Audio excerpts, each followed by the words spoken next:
কেমন নিয়ামত দান করেছি, তোমরা যদি তার গণনা শেষ শুরু করে দাও তাহলে কখনোই তার গণনা করে শেষ করতে পারবা না। কেমন নিয়ামত আমি আল্লাহ তোমাদেরকে দান করেছি। তোমাদের হাত হলো একটি নিয়ামত, তোমাদের চক্ষু হলো একটি নিয়ামত, তোমাদের পা হলো একটি নিয়ামত, তোমাদের শরীরের সর্বাঙ্গ হলো একটি নিয়ামত। এ দুনিয়ার মুসলমান লক্ষ্য করে শুনো, আমি আল্লাহ তোমাদেরকে কেমন নিয়ামত দান করেছি। তোমাদেরকে আমি চক্ষু নামক একটি নিয়ামত দান করেছি।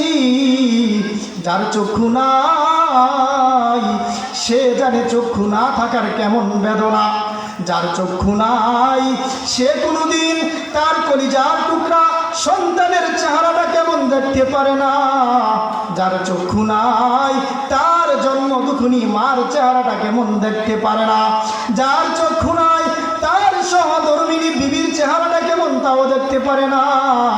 এ দুনিয়ার মুসলমান একটু লক্ষ্য করিয়া শোনা, এ পর্দার অন্তরালের অবস্থানরত মা, ও মা গো, দিলের কান লাগায় শোনো, যার হাত নাই সে বুঝে হাত না থাকার বেদনা কেমন বেদনা রে মুসলমান।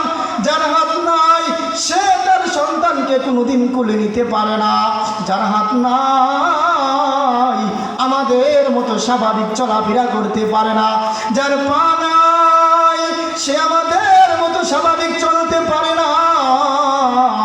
যার জবান নাই সে তার বাবাকে বাবা বলে ডাক দিতে পারে না। যার জবান নাই তার সন্তানকে সন্তান বলে ডাক দিতে পারে না। এ যুবক, আমার আল্লাহ যদি তোমার থেকে একটি নিয়ামত ফিরিয়ে নেয়, তোমার চক্ষুটা যদি আমার আল্লাহ ফিরিয়ে নেয়, তোমার জবানটা যদি আমার আল্লাহ ফিরিয়ে নেয়, দুনিয়ার কোনো রাজা, দুনিয়ার কোনো বাদশা, দুনিয়ার কোনো এমপি মন্ত্রী তোমার জবান ফিরিয়ে দিতে পারবে কিনা? তার নিয়ামতের শুকরিয়া কেমনে আদায় করি, ও তাই বারে বারে ওই কদমে লুটিয়ে পড়ি। তার নিয়ামতের শুকরিয়া কেমনে আদায় করি, ও তাই বারে বারে ওই কদমে লুটিয়ে পড়ি। চাই যেদিকে এই দুটি চোখ দেখি মহিমা, তার নিয়ামতের এই জগতে হয় না তুলনা।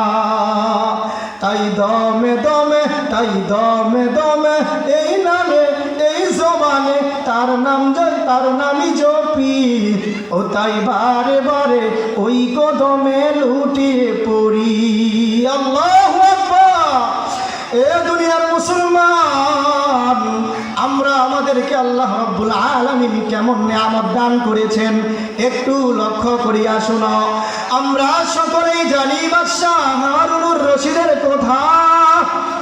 সারা জাহানের বাদশাহ ছিল বাদশাহ হারুনুর রশিদ। বাদশাহ হারুনুর রশিদ তার প্রজাকে একদিন বলতেছিলেন, হে প্রজা, আমার জন্য এক গ্লাস পানি নিয়ে আসো। বাদশাহ